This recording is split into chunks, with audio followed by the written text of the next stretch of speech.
स्वागत है आप सभी का फिर से ब्लूम स्टडी सेंटर में। मैंने जो क्वेश्चन आप सभी को बताया था एजुकेशन सब्जेक्ट में वो सारे आए हैं। आप लोगों ने कमेंट या सब्सक्राइब नहीं किया इसलिए मैंने ज़्यादा वीडियोस नहीं बनाया। तो प्लीज़ इस बार VSC 2 का एग्जाम है। VSC 2 का बोले तो वैल्यू एडेड कोर्स जो है हमारा एनवायरमेंटल स्टडी, उसका एग्जाम होने वाला है और इसमें MCQ होंगे 50 क्वेश्चन। तो अगर आपको तैयारी करना है तो प्लीज़ हमारे चैनल को सब्सक्राइब करें। डेली अभी 10-12 दिन का टाइम है, डेली मैं वीडियोज अपलोड करता जाऊंगा। आप उसको देखते चलिए, रीड करते चलिए, आपका रिवीजन होता चलेगा। ठीक है, या तो फिर अगर आप बुक से चाहें तो आप बुक से भी पढ़ सकते हैं, लेकिन वही क्वेश्चन मैं भी बताने वाला हूँ, जिससे क्या होता है बुक से पढ़ने पर दिमाग से उतरता जाता है, बट वीडियो में अगर सुनते चाहे तो दिमाग में रहता है। तो प्लीज हमारे चैनल को जल्दी से अभी के अभी नीचे सब्सक्राइब बटन दिया गया है, सब्सक्राइब कीजिए और जल्दी से जल्दी स्टार्ट करिए। हम लोग देखते हैं सबसे पहले पारिस्थितिकी तंत्र। ठीक है, इस शब्द का प्रयोग बोले तो इकोसिस्टम, इसका प्रयोग सर्वप्रथम किसने किया था? तो आंसर नंबर ए हो जाएगा हमारा। किसने किया था? आंसर नंबर ए बोले तो AG टांसले। ठीक है, कौन थे? AG Tansley. दूसरा देखते हैं जीन पूल। ठीक है, ये किसमें सुरक्षित रहते हैं? तो डी नंबर है, किसमें सुरक्षित रहते हैं? वनस्पतियों में। नेक्स्ट देखते हैं तो मिट्टी में सड़े गले कार्बनिक पदार्थों को क्या कहते हैं? क्या कहते हैं? ह्यूमस। जो हमारा मिट्टी होता है ना, मिट्टी के ऊपर में जो पत्ता हो, कचड़ा हो, सब सड़ जाता है तो वही क्या बनता है? ह्यूमस। पौधे जो है किस विधि से ऊर्जा की उष्मा को बढ़ाते हैं? किस विधि द्वारा ऊर्जा की उष्मा को बढ़ाते हैं? तो ये हो जाएगा हमारा नंबर बी, प्रकाश संश्लेषण। और अगर पूछता है कि पौधे किस विधि द्वारा अपना खाना बनाते हैं तो वो भी क्या हो जाएगा? प्रकाश संश्लेषण, जिसको इंग्लिश में फोटोसिंथेसिस कहते हैं। नेक्स्ट है मानव निर्मित पर्यावरण किस नाम से जाना जाता है? मानव निर्मित जो पर्यावरण है उसको हम किस नाम से जानते हैं? तो हो जाएगा हमारा सांस्कृतिक पर्यावरण। ऑप्शन नंबर सी हो जाएगा हमारा क्या? सांस्कृतिक पर्यावरण।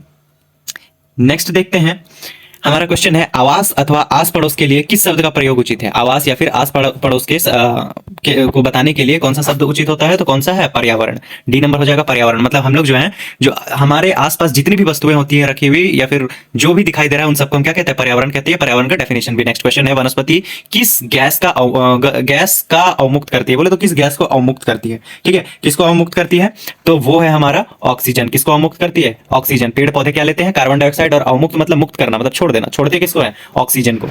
नेक्स्ट है वायुमंडल में क्लोरीन, फ्लोरीन तथा कार्बन के मिश्रण को किस कूट संकेत द्वारा दर्शाया जाता है? देखिए, क्लोरीन से निकल गया C, है ना, फ्लोरीन से निकल गया F और कार्बन से भी निकल गया C।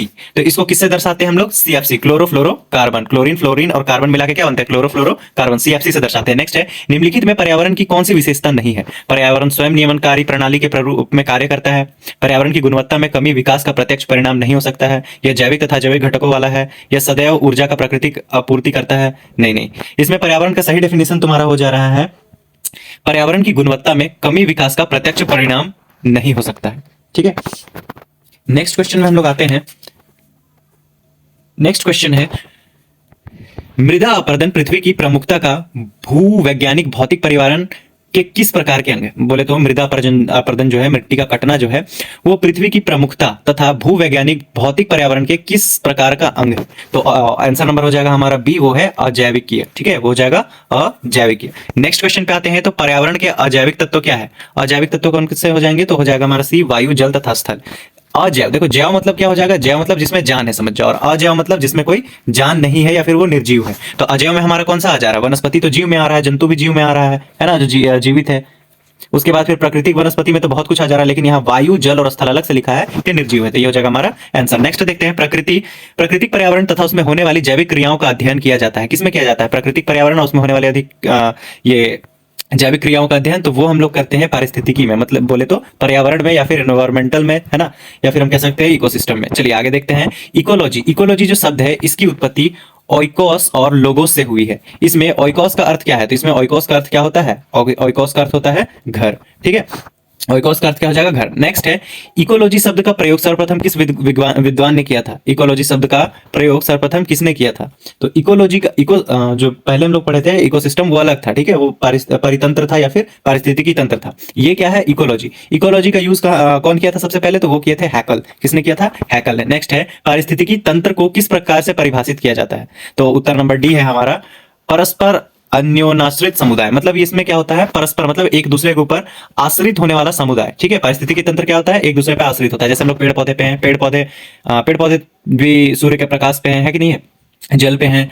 और फिर जो जीव जंतु वो भी घास वास पे निर्भर करते हैं, निर्भर रहते हैं। जैसे कि बकरी खाता है घास को, है ना, बकरी को खा लेगा कुत्ता, कुत्ता को खा लेगा शेर। उस तरह से क्या होता है, एक दूसरे पे सब निर्भर है। मेंढक खाता है कीड़ा को, मेंढक को खाता है सांप, उस तरह से। फिर है पारिस्थितिक अनुक्रमण। पारिस्थितिक अनुक्रमण को सर्वप्रथम किसने प्रतिपादित किया था? तो ऑप्शन नंबर बी हो जाएगा, वार्मिंग ने। किसने किया था? वार्मिंग ने। पर्यावरण तथा जीव विज्ञान के मध्य पारस्परिक संबंधों का अध्ययन कहलाता है। क्या कहलाता है? पारिस्थितिकी। ठीक है, पारिस्थितिक जहां भी पूछ ले पर्यावरण और जीव से रिलेटेड, सीधे वहां पे मारना आंख बंद करके पारिस्थितिकी तंत्र। नेक्स्ट है अम्लीय वर्षा जो है निम्नलिखित में से किसके लिए जिम्मेदार है? कार्बन डाइऑक्साइड है, sulphur dioxide, carbon monoxide, methane gas, किसके लिए है? तो ये है सल्फर डाइऑक्साइड। अब बता देते छोटा सा ये कि अम्लीय वर्षा होता क्या है। हमारा जो पानी है, जो वर्षा वर्षा का पानी है, वो पॉल्यूशन प्रदूषण के कारण, है ना, प्रदूषण के कारण क्या होता जा रहा है? धीरे धीरे अम्लीय हो जा रहा है। अम्लीय बोले तो उसका पीएच मान जो है वो कम होता जा रहा है। पीएच मान कम होता जा रहा है, खटापन आते जा रहा है, एसिड का मात्रा ज्यादा होते जा रहा है, जिसके कारण क्या हो रहा है? बारिश के कारण बहुत सारी बीमारियां पनप रही है ना। इसका प्रभाव सबसे ज्यादा हम लोग को देखने के लिए मिलता है ताजमहल में। कहां देखने को मिलता है? आगरा का जो ताजमहल है उसका रंग जो है सफेद संगमरमर का पत्थर है, सफेद, लेकिन वो धीरे धीरे करके पीला पड़ता जा रहा है। तो आज के लिए इतना ही। आज इतना मैंने वीडियो करा दिया है। ये है वीएससी का। अगर आपको अच्छा लगा तो प्लीज सब्सक्राइब करिए। नेक्स्ट वीडियो में तुरंत लेकर के आऊंगा। जल्दी से आप लोग सब्सक्राइब करके कमेंट करिए और बाकी लोगों को भी शेयर कर दीजिए।